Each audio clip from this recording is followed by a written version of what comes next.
Good morning, good afternoon, good evening, wherever you may be in the world. Welcome to the Sensitive Stability BPD Live Show. I am your host. My name is Kevin Reynolds. For those of you who don't know me, I am a BPD survivor and a BPD coach. We go live here on TikTok Monday through Friday, 7 a.m. US EST, each morning talking about a different topic related to borderline personality disorder. Today is a special day. It is our question-answer day, so it's pretty much controlled by the chat most of the time. I might fall down a rabbit hole here and there, but in general, we try and stay focused on as many questions as we can to get more of you heard and seen and address the things that are bothersome and, on your mind. I want to start us off by reminding you all that the people who find this live and the people who come here, we don't know where they are on the ladder, where they are in the process of getting better. We don't know if maybe they're a partner, or maybe they're a parent or a friend or a sibling, or a child of someone who has BPD. So there's a lot of different people and a lot of different scenarios here, and I just want to remind everybody to be sensitive to that fact. Sometimes it's like, I see some of the regulars, here, and you guys know a lot about what I stand for and what I talk about. And you've heard me go over a lot of issues, answer a lot of questions, and then other people come in and they have no idea. So I know that, for some of us, it can be frustrating to repeat some of the basics. For the people who need some of the basics, it can be frustrating hearing some of the journey further down, right? So we just want to be cognizant and sensitive to everybody, no matter where they are in the process. Thank you very much. It's good to see you all. I know that there were parts of my journey when I would have completely rejected the idea of BPD altogether. I would have rejected the idea of this altogether. But TikTok is very good at finding you if you need something, right? And giving you what you need. So there may be people in here who are even in denial, who they don't even know what BPD means. You might see them say, "What's BPD?" All right? And I need everybody to understand that the levels of shame, the levels of embarrassment, the levels of awareness, the levels of sensitivity, all of these things are different depending upon where you are in your journey. Some parts of my journey, I would have found this and said one thing, and then I wouldn't have liked the answer, and I would have raged out and left. Other parts of my journey, I would be asking very sophisticated questions about how I can get out of this condition in full acceptance that I have it. Some of us have not accepted fully how much BPD has ingrained itself in our lives. And that's a very interesting topic in itself because it kind of touches every aspect of your life. A lot of people find me, and one of the first things they tell me is, well, I only have issues with this, or I only have issues with that. You know what I mean? And I know right away. I could see it, clear as day. It's almost like the movie The Matrix. I took the whatever pill that got me out of it. So now I see all of it throughout our lives. And I see now how it inserts itself into everyday thought, everyday feelings. When I say that, I'm not trying to intimidate anyone, because the idea of having to change your whole life is pretty tough thing to accept. And it's not as hard as it sounds. It really isn't. Especially if you consider the fact that you're changing it for the better and everything's just going to keep getting better and better and better, right? I mean, when you look at it from that perspective, thank you, Royal. Good to see you guys this morning.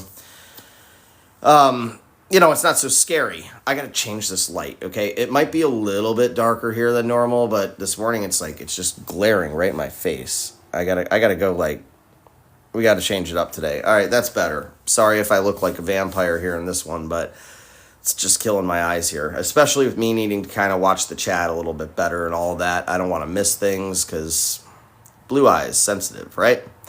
So Amit is here.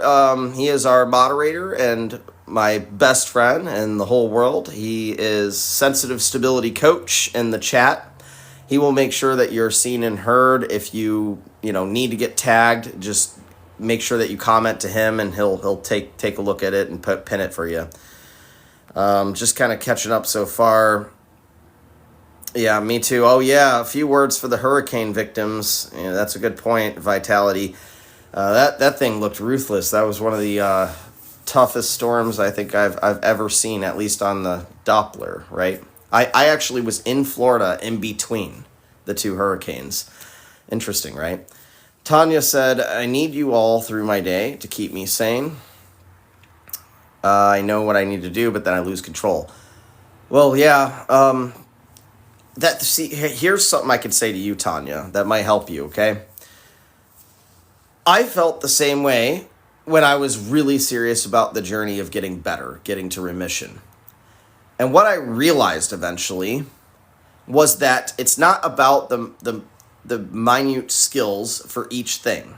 It's about the bigger, broader perspectives. When you say that I'm doing my best and then I lose control kind of thing, the skills are not enough. The skills help you get out of the heat, out of the fire. It's the perspective changes that make it to where you don't suffer anymore. Those are the things that we have to shoot for in the end. I could tell you all day, whenever you start fighting with your partner, take space and time, and this is how you do it, and break down the skill and make it work, and then you'll be like, wow, that really worked. It made my life easier that day. We got out of that fight. And that might be one of the skills that I still use the most, okay? I don't really use many of the skills. The reason that space and time becomes a skill that's more permanent is because you don't have control over other people. And they might get upset, and you might need to take space and time. But I usually don't need it for me. Do you see what I mean? I need it for other people. Because I've come to realize that other people can have an opinion, and it's okay if it's different, and even if they're mad or angry with me, it doesn't change how I feel about myself, and me getting angry too isn't going to solve the problem, and I might as well give them some time and then go think about a compromise myself and come back and make it better. We want the long-term gains, right? We want the long-term gains. And to get the long-term gains, we have to make perspective changes. You have to start understanding that not everybody's going to like you, for example. No, I'm not from Williamsburg. That's a good question, though. That is the Williamsburg Governor's Mansion. You are spot on about that. I live in Richmond. I'm originally from Yorktown. Some of you may know that as where America won its independence. Then again, some of you may not. If you ever seen these TikToks with these Gen Z people getting asked simple questions like who was the first president, like it's embarrassing these days, you know. But yeah, I'm from Virginia, and that's where I am. I'm in Richmond. Oh, okay. There is a lag. All right. Let me switch over. Let me change my Wi-Fi. Give me 1 second, guys. All right. Let me switch over. Let me change my Wi-Fi. Give me 1 second, guys.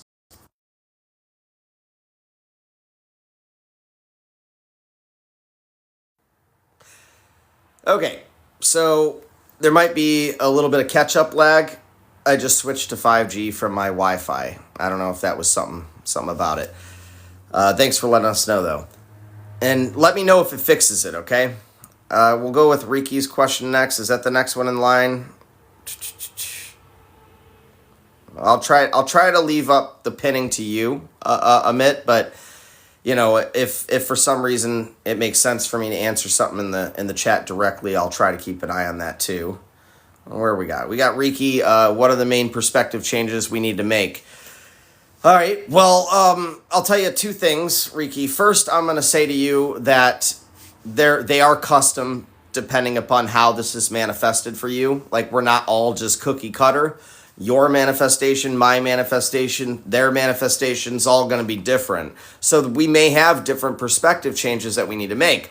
But there are some bigger ones that all of us need to make. And I'd say the top ones, thank you, Jill. It's good to see everybody this morning. I'd say the top ones off, if I just had to spitball them right away, because I've never been asked that question before. Number one would be that other people's opinion matters. And I know that most of us will already agree with that, but there are times when you don't.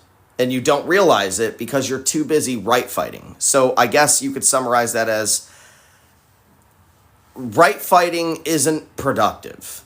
It's not productive. And you won't be heard any easier by raising your voice or screaming or any of that kind of stuff. That's not going to help. So right fighting, that's number one. Number two is I'd say that trust is a choice, and you have to use objective analysis to get there. That would be the number two thing I would list. So I'd say right fighting isn't helpful. I would say that. Oh, geez. I've been dying to see that one. Anyway, right fighting's not acceptable. Trust is a choice. And if I had to pick a third one, I would probably say we have to start being optimistic, because a lot of us fall into negative Nancy mentality, right? Wi-Fi was better for the audience. Okay, so it's even worse right now. All right, let's go back. Maybe it was just a TikTok thing. Wi-Fi was better for the audience. Okay, so it's even worse right now. All right, let's go back. Maybe it was just a TikTok thing.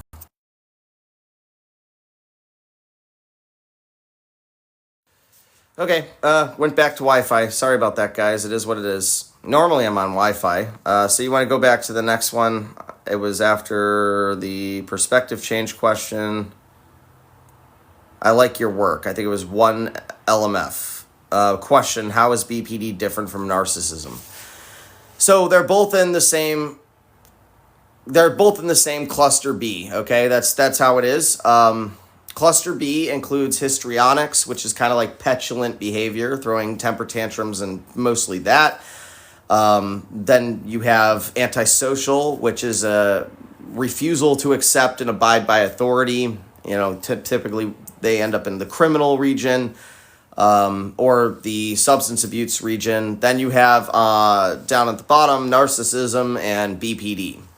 So BPD and narcissism are kind of like inverses of one another. If you look at BPD, we have a lot of empathy, but really before we get to remission, the empathy is about getting our validation. So we give, thinking, well, we'll get back. Whereas the narcissist is painting an opposite world. Instead of trying to build themselves up based on what other people think, they surround themselves with people that they think will build them up. It's a little different. They typically go into a significant lack of empathy in order to protect themselves. It's important to note that all of these conditions can kind of bounce back and forth between each other. So you may not exactly just be BPD or just narcissism. I think people forget that everything is a scale, Riki says, what perspective changes would help with sticking to goals when splitting? That's a great question. So I guess it would mean, what types of goals are we talking about here? Because, but I'll cover all of them real quick. If one of your goals is, I would like to pursue a career and I want to stick with it, and I need to stick with a career, and you have a split on that career, I think having the perspective change that long-term discipline outweighs short-term instant gratification is one. So, because it's easy to get frustrated, you know what I mean? It's really easy to get frustrated and abandon something. I've been there. I mean, I understand. You start setting out doing one thing, and then you split halfway through, and all of a sudden now it's not worth it anymore, right? Now you don't want to do it for whatever reason. But I do what is necessary regardless. I have discipline. I mean, believe me, look, I would say, this isn't like tooting my own horn here. I would say I have one of the hardest jobs in the world. I work with the hardest mental conditions to treat on the face of the planet. And I work with 12 to 20 of us at any given time, It's a tough job. People will split on me. They will, there's a lot of stuff that goes on in my coaching program that is very difficult for me to keep up with sometimes. And there's days when I wake up and I'm like, oh my God, this is so hard, but in general, I know that it's the right thing to do, and that I can never, ever change my level of commitment and the quality of what it is I'm doing, because I know that the overall goal matters. So even on the days when I'm like, maybe I would be a good accountant. You know what I mean? Maybe I should just go be an accountant and just call it a day. I stick to the long-term discipline in terms of, comparing it to like the short-term instant gratification. I can make more money doing other stuff, right? But it's the long-term discipline to the goal that I commit to. And I ride through the tough times and the splitting kind of mentality that comes up on those tough days. I ride through it in order to satisfy long-term discipline. And I think discipline's one of the biggest perspective changes that'll help you. Discipline over motivation. You don't always need to be motivated. You have to be disciplined. That's the trick. Glitter Pink Pixie. Damn, say that 10 times fast.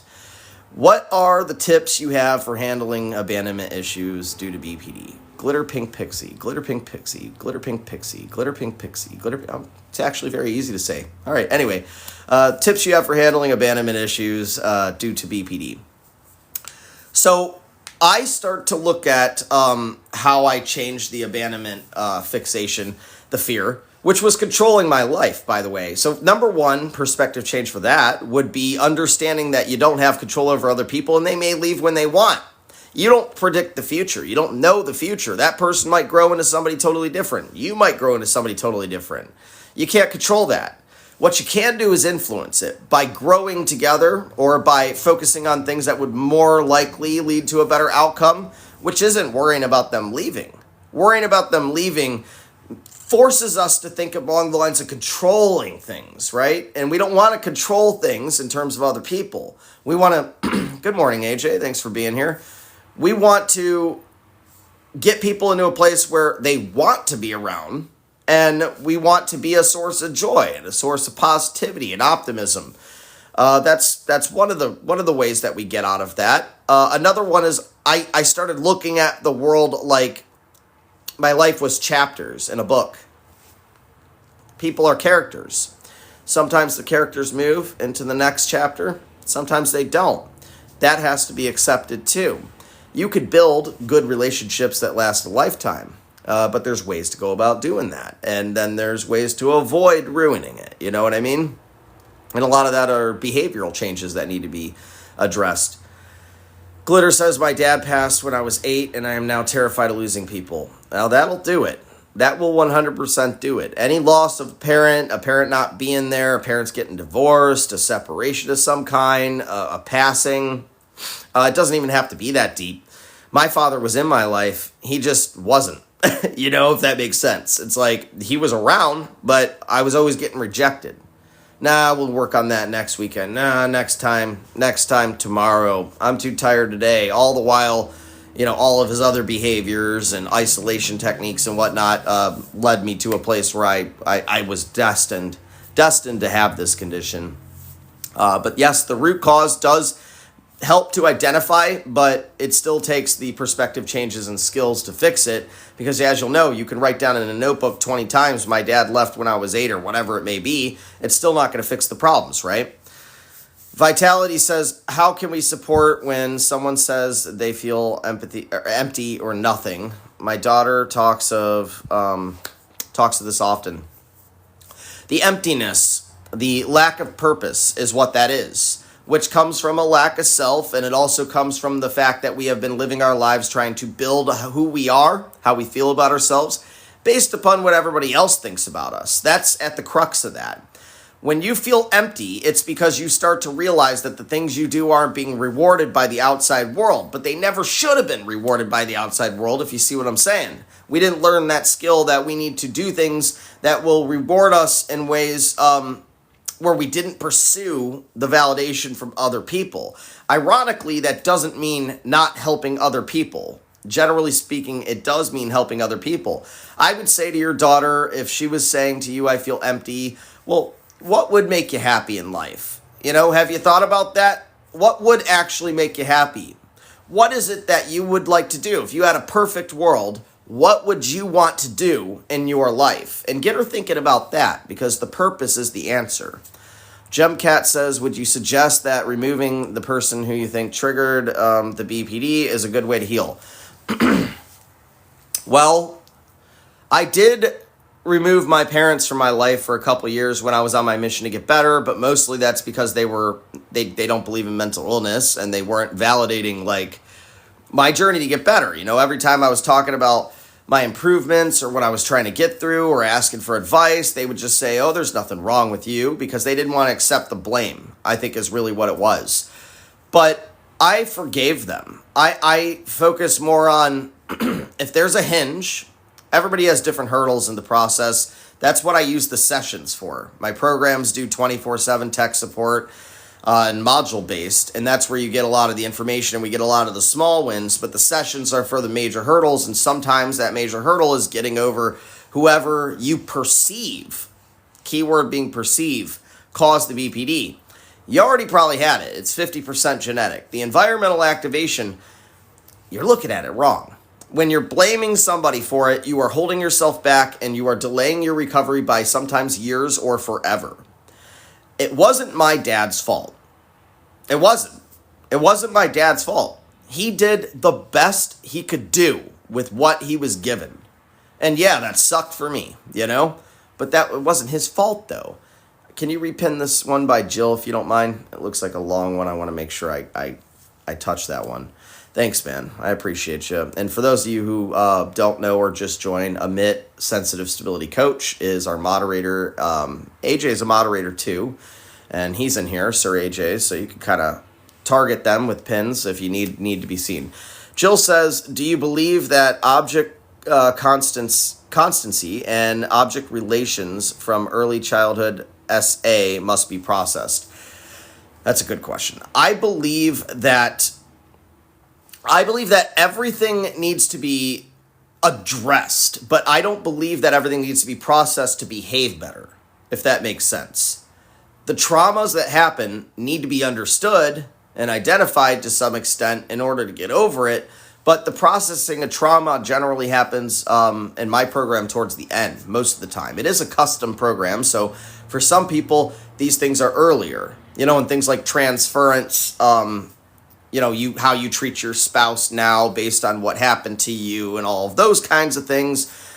Sometimes they get in the way and they have to be handled earlier. But generally speaking, anything that's from the past, anything that is a truly significant event in your past, that gets processed towards the end because you can make wins in terms of your behavior. So I focus, generally speaking, on skills first.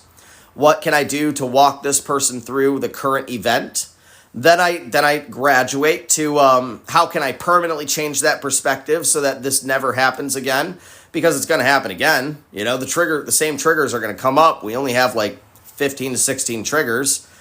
Feeling disrespected or not good enough, for example, are a couple of the triggers. Once you solve those things, they don't come up anymore. You have the perspective change. You don't even need to do the skills anymore. But then you still have to pass some of the trauma too, and some of the bad stuff that happened eventually, because you'll realize that even though my life is getting better and I'm adopting these perspective changes and I can get through these events, I'm still hurting inside. So I do think it needs to be processed, but I don't think that it needs to be processed before remission. And I often think that that's one of the problems with a lot of the programs I've tried in the past that didn't work for me. It's because they focus so much on what happened when I was 6, because I had an incident right up that alley when I was 6.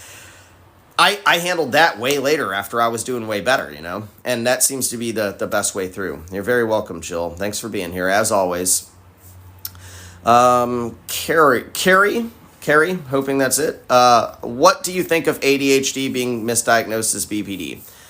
I think there is I'm going to say this, this is just my opinion, so let's prelude it with that. I'm going to say that there is a fad going around, I feel like, where people are just getting diagnosed with ADHD. And I get it. I was diagnosed with ADHD. I was diagnosed with everything you could possibly think of almost under the sun on my journey to try to figure out what was wrong with me. I believe that if you've gotten diagnosed with BPD, because you said ADHD being misdiagnosed as BPD, suggesting that maybe you have ADHD and not BPD, for instance. I think if you got the BPD diagnosis, I think that probably trumps everything else and is probably the accurate diagnosis. It's often opposite. It's people getting diagnosed with ADHD instead of BPD. It's people getting diagnosed with bipolar instead of BPD. I really hate the labels of it when you get in terms of the diagnostics, right? Because it's not even really about that.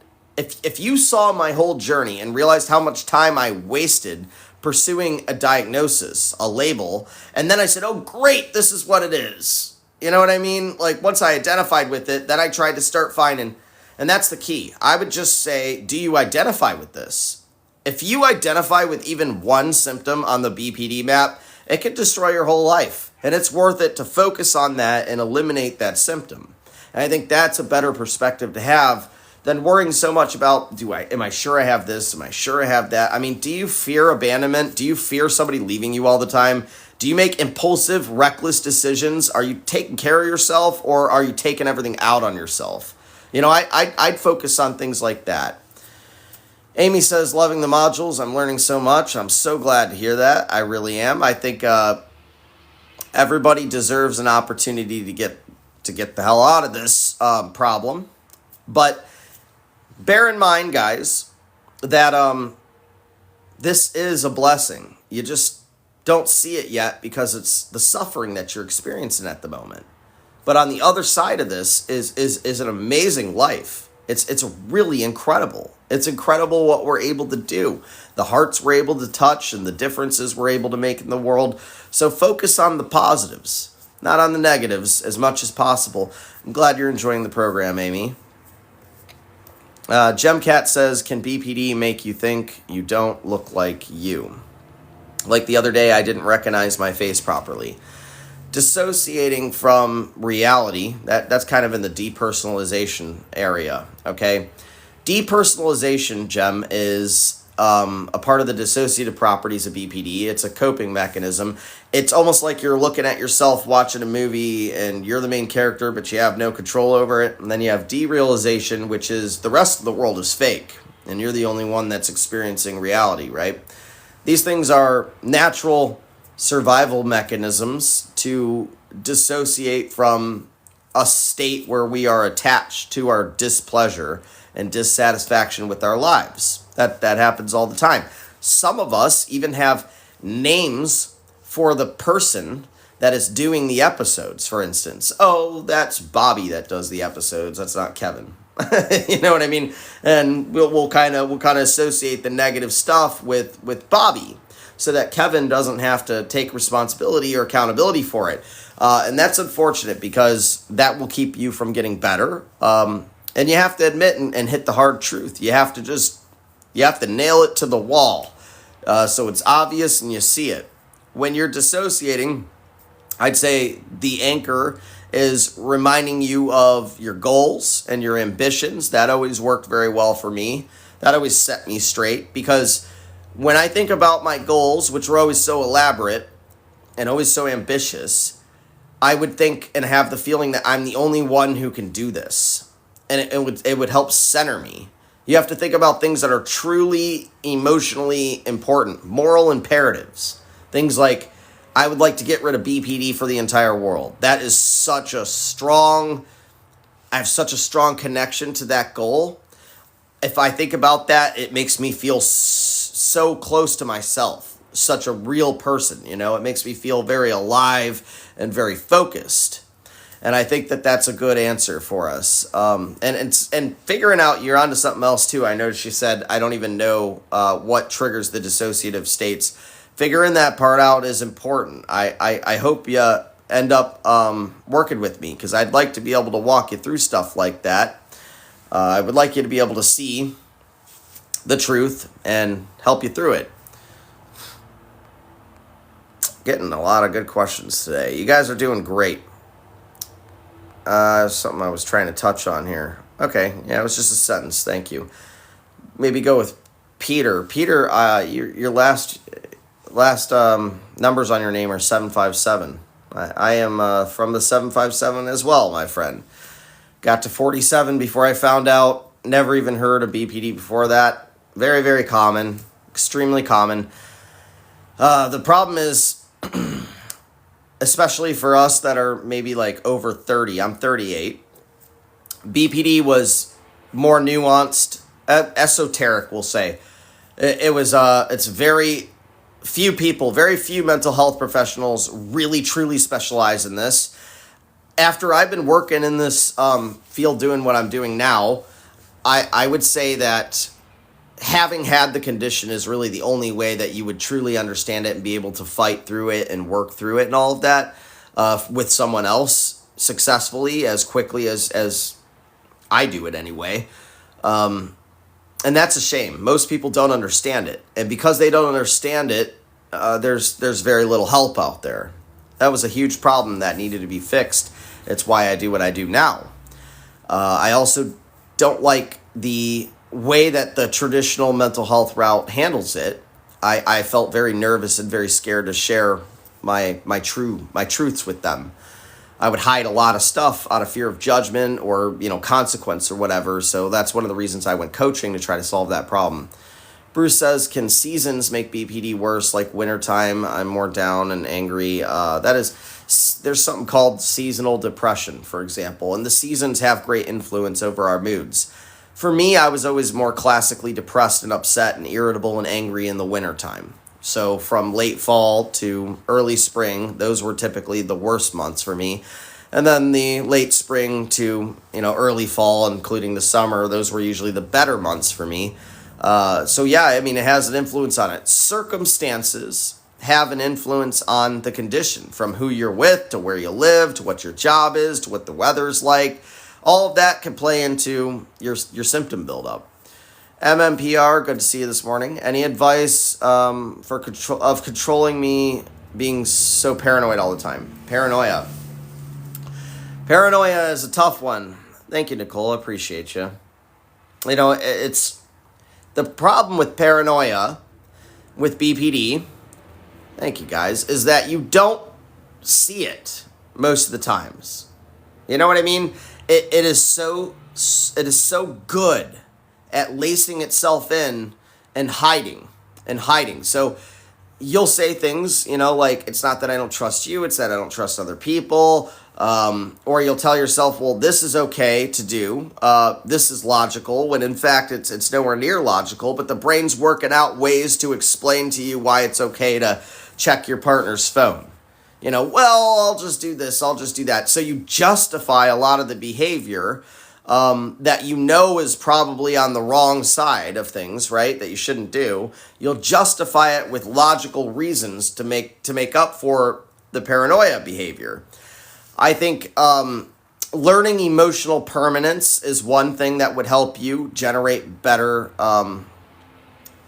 sense and have less of the paranoia. What I mean by that is understanding that the people in your world and the people around you, they do care, or they do love you, or they are reasonable, even when sometimes it seems like maybe they're not.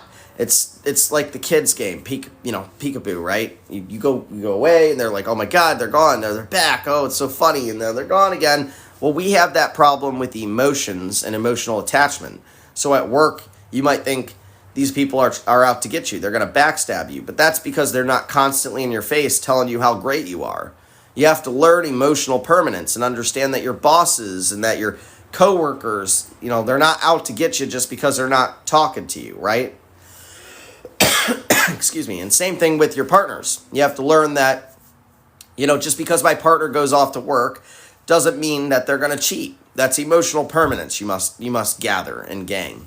And you could start with the smallest thing first. You could start with your partner. You don't have to start with everybody. Everybody always gets overwhelmed in this, trying to get out of this condition, because everything's, it's a lot of overwhelming things you got to change. But start small. Change one thing today that you could put your hands on, all right, and see how it makes your life better. Kitty Nip says, my husband's paranoia is so bad and always goes to the worst case scenario in his head. It most certainly does. And I think another thing that we can mention here is understanding that everything in life is a scale, generally.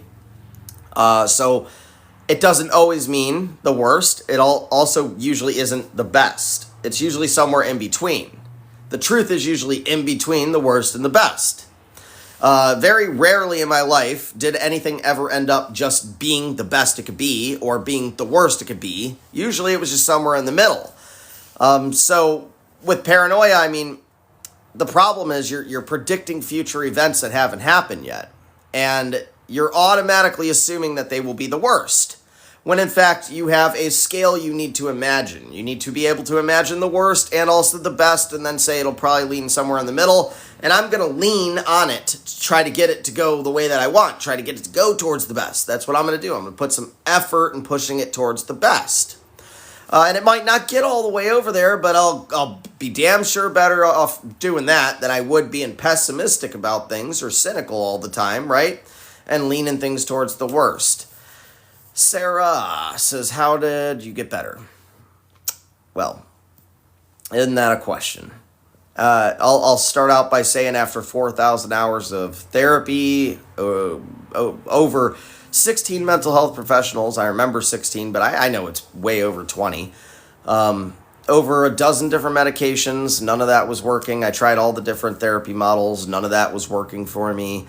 I had to face the hard truth and reality that fears were in the way of improving. That I would say that if I had to, there's a lot of answers for this question, by the way, and it's very intense and a very top level question that has a lot of delineations underneath it. But I will say the number one thing is I had to decide to get over the fears, because each thing that you need to fix, and that's another thing, I focused on one thing at a time, but each thing that you need to fix has fear. Thanks, Vitality. The fear that is behind each change that you need to make is so overwhelming that it will shut you down and cause you to run.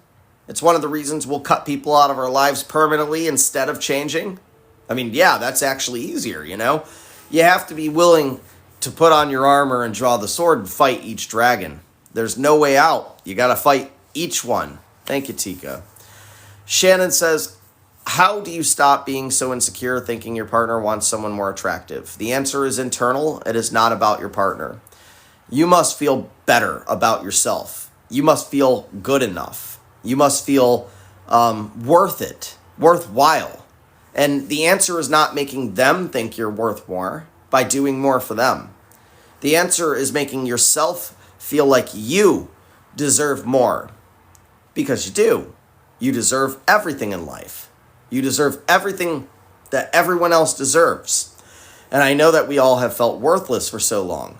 But doing things in your life that promote your validation, and sometimes that means validating other people, but you have to be able to give without expecting back. You have to be able to build yourself into a person that you're proud of. You have to be able to pursue a dream or an ambition or find a sense of purpose.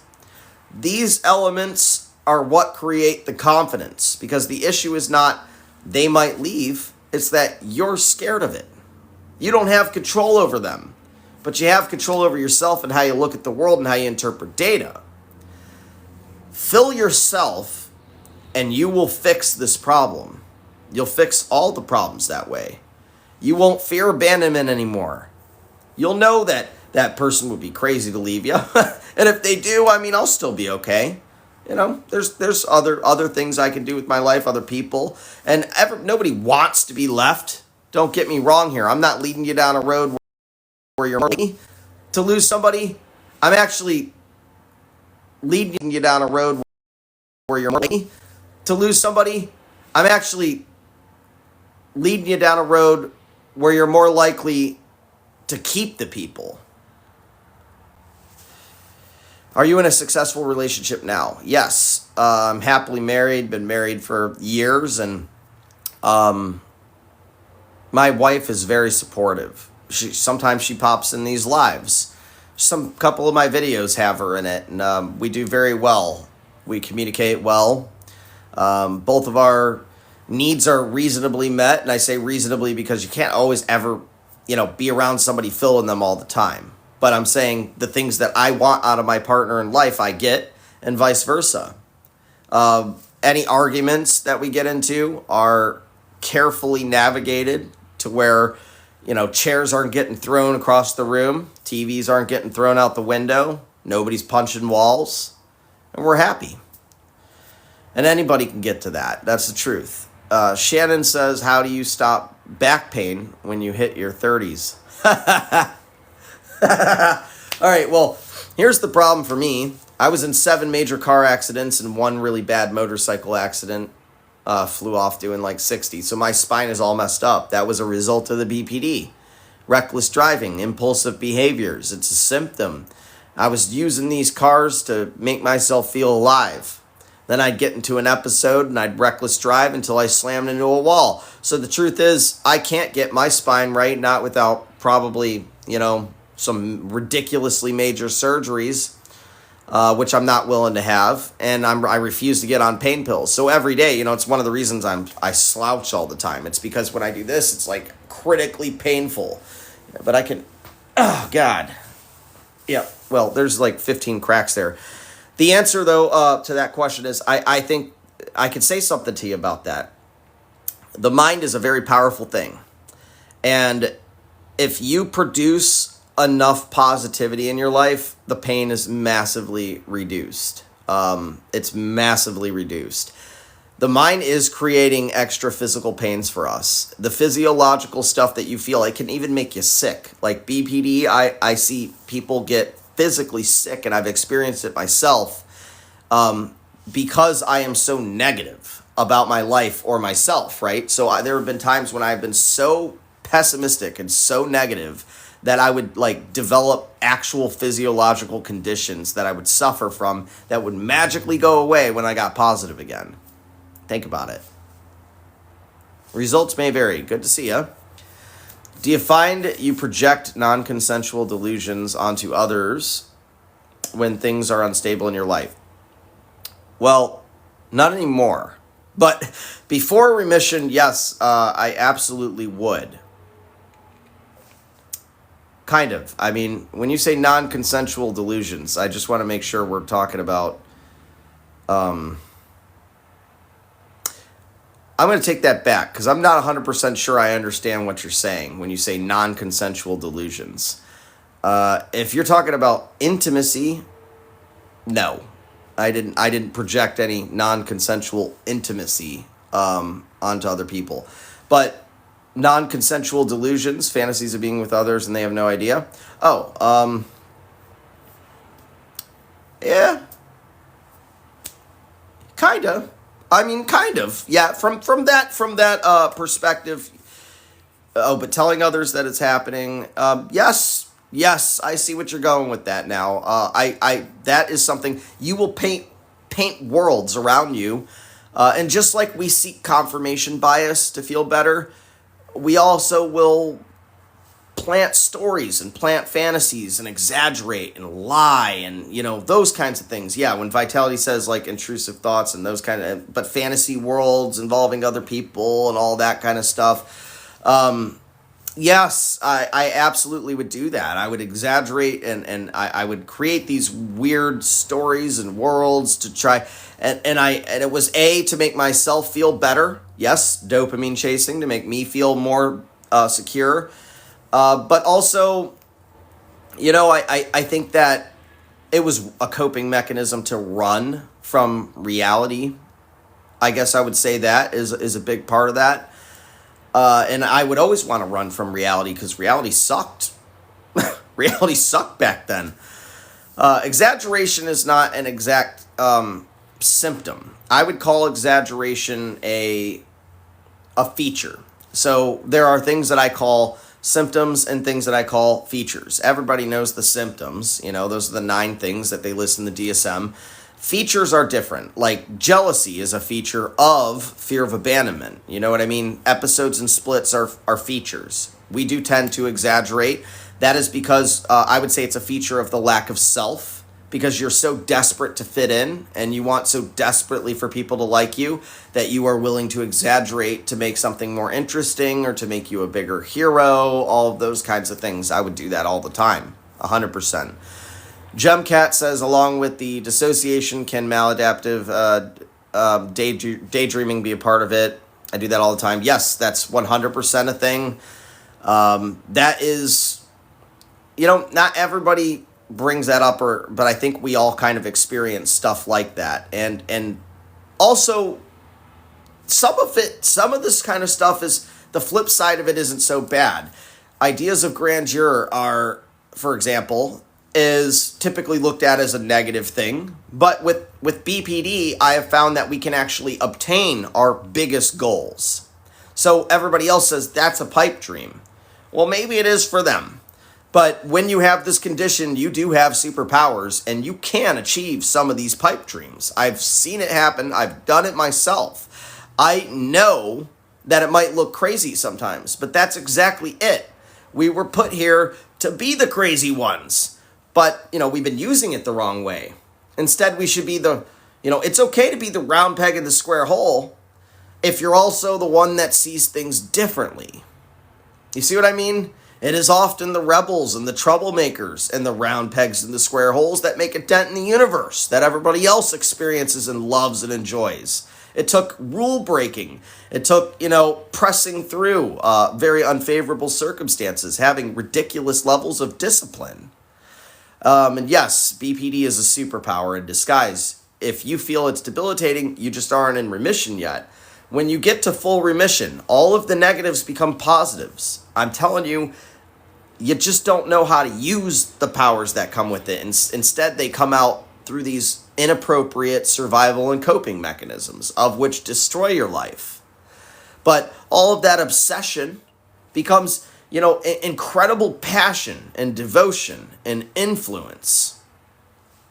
That's how it works. Sawyer says, how do I wake up on guard, so to speak? I split most in the mornings before I'm fully awake. Yeah, well, that is a tough one. It's the old, I swear I'm going to go to the gym at 5:30, and then you don't go to the gym. Which means then you've betrayed yourself. You've lied to yourself, and betrayal is the trigger, which is going to start the whole spill of the rest of them, right? I think, set realistic expectations of yourself. If you keep telling yourself every morning you're going to wake up and work out first thing and you never do it, maybe that's a sign that you need to tell yourself you're going to work out at 9 instead of 6. You know what I mean? I would say start with the easy wins first. Make your bed. Take care of yourself in the morning. Get the coffee going first thing. You got to get a few early wins under your belt that you can handle, not really big things that you're not mentally ready for yet. Number 2, I would say that you should have a plan before you go to sleep.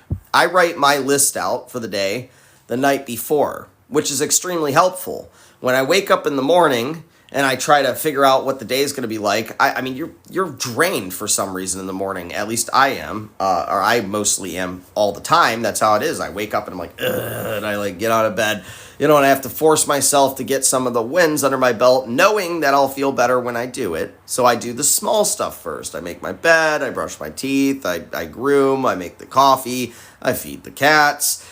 And then I come here and I do the live, and by the time I get to the live, I'm awake and happy and excited and ready to go. But I think that everybody has different routines, and maybe you're not a morning person, but maybe you could also make the morning a little bit more motivating through motivational videos. Uplifting music helps a lot. I change my alarm clock to a motivational video. So every morning, I wake up listening to some asshole tell me how I can conquer the world right away. It's real hard to press snooze on that one, I mean, it's real hard to ignore that one. And you're very welcome. No problem at all. Can sleep hygiene help us have a good day the next day? Absolutely. Amit, that's a good point. That's a good point. This job does involve 24/7 tech support. So I'm often waking up and talking to people in the middle of the night and all this kind of stuff, which can have an impact on sleep. On the days where that happens multiple days in a row, where there's multiple crises, I do get a little burnout, and then the next day I'm feeling exhausted way more. Even if I got 4 or 5 hours, if it's interrupted a few times, that does disrupt how you function, Every once in a while, I have to kind of give myself a 4-hour straight break or a 5-hour straight break of sleep where I, text people and I'm like, I'm going to be going to bed tonight. I need this extra hour. I'll check as soon as I can. It's important. Functioning. The body needs certain things to function. One of those things is downtime. The mind has to catalog what happened in the day. It has to encode it, and certain parts of the brain actually shut down. I believe, I'm not, don't quote me on this. This is just a good estimate and a guess based on what I remember from the sleep stuff I was studying, that I think about 35% of the brain remains active when you're sleeping. Only the most critical parts. It's one of the reasons, for example, that you can't read something in your dreams. When you try to read a sign or you try to read numbers on a phone or something like that, they're all blurry and you can't read it, can't make it out. It's because the part of your brain that's responsible for interpreting, literacy, like reading and writing and all that, it's shut off when you sleep to conserve, and let the brain recharge. If you're not getting enough sleep, then you're not going to function correctly. That's just how it is. That's how it is. So, and thanks for confirming that, Vitality. Yeah, it's an interesting thing, It's one of the ways you can have lucid dreams. If you happen to notice you can't read something or you try to read something, it's one of the ways you figure out you're dreaming when you're dreaming. Gemcat says, can a change of diet lessen some of the BPD symptoms? I started no gluten and feel my mood is not as negative. Your diet definitely matters. Amit has always been very good with nutrition. I would say that there's some supplements, and he could probably list them faster than I can. I know that fish oil, omega-3 fatty acids, taking that was a little helpful, I would say. Not a very critical impact, but a little helpful.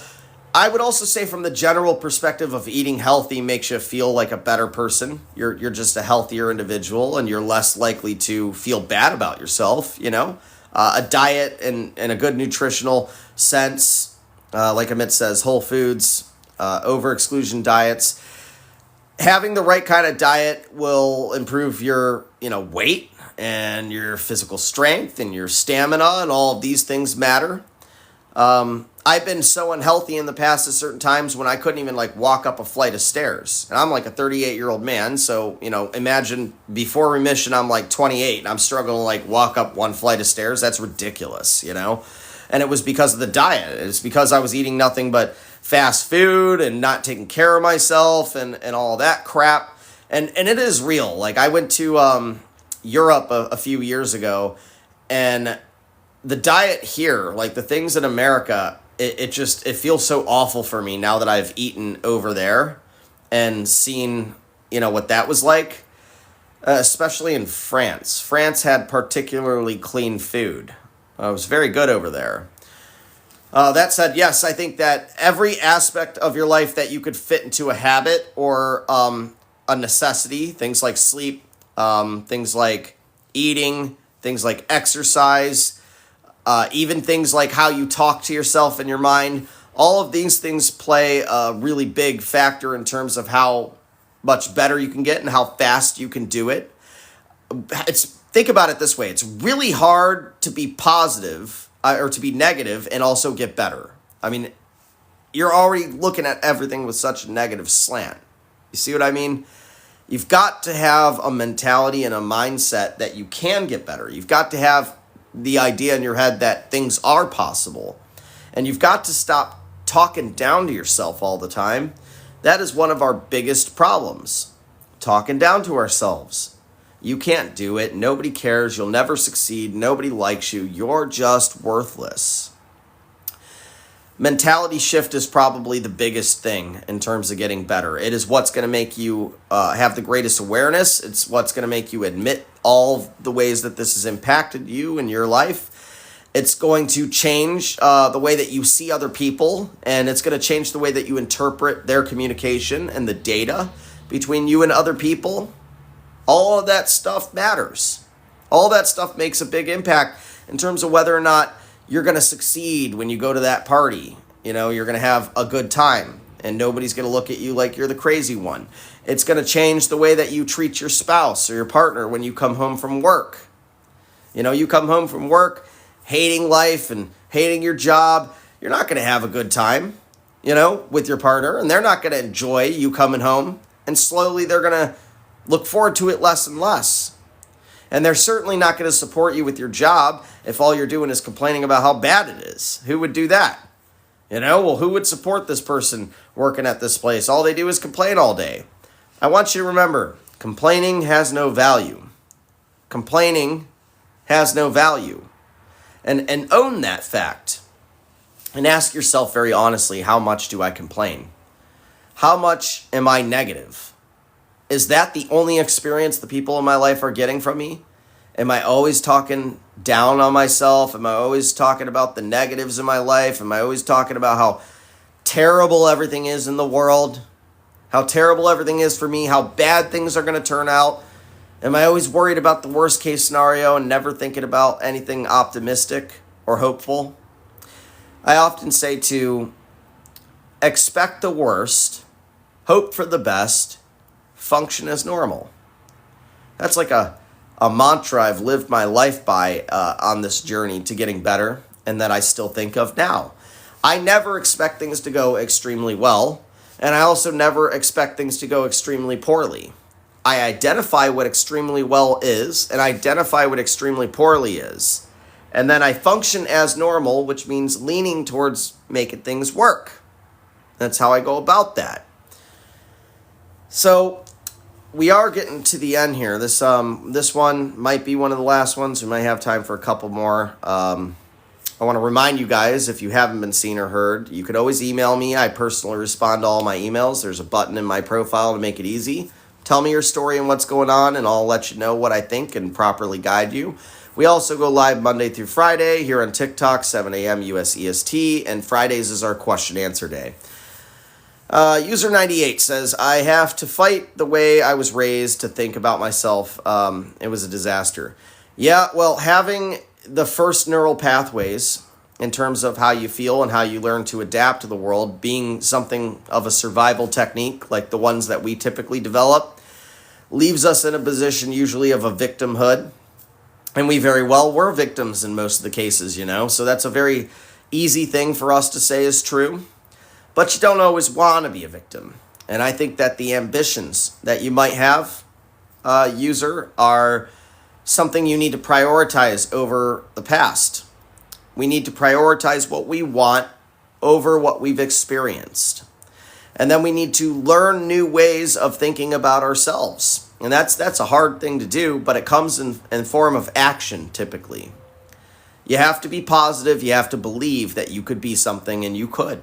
All of us have amazing talents, amazing skills, and amazing abilities. We're very intelligent. And I want you to understand that the world needs us. The world needs you. That is part of it. You've been looking at the world, asking it to validate you, when in reality, it is us who is meant to validate the world. That's how it is. That's the truth.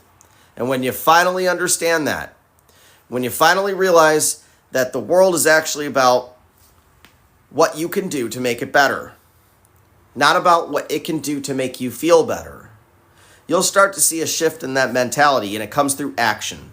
You must have a purpose. You must have things that you see in the world that you want. Thank you, guys. All the gifts that you send during the lives go towards our advertising budget specifically to promote the lives. Trying to help get more people in here who may need this, and who knows who that is. There are people struggling out there right now who have no idea they have BPD. There are people out there who understand they have it and they've been suffering and they haven't been able to get out of it. There are people who are, close to the end getting out of it, and they're doing much better. There's people all over the place who need to hear some of the stuff that we talk about here. So thank you for your contributions. They are put to great use. Thank you, Amy.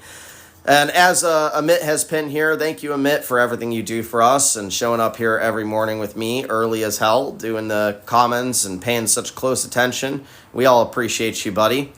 Our live goes Monday through Friday, 7 a.m. US EST here on TikTok. The lives that we have done, we have them recorded and we post them on YouTube. So those are always a few days behind. But if you check my link tree in my profile, you'll see a link to YouTube where you could find a ton of content.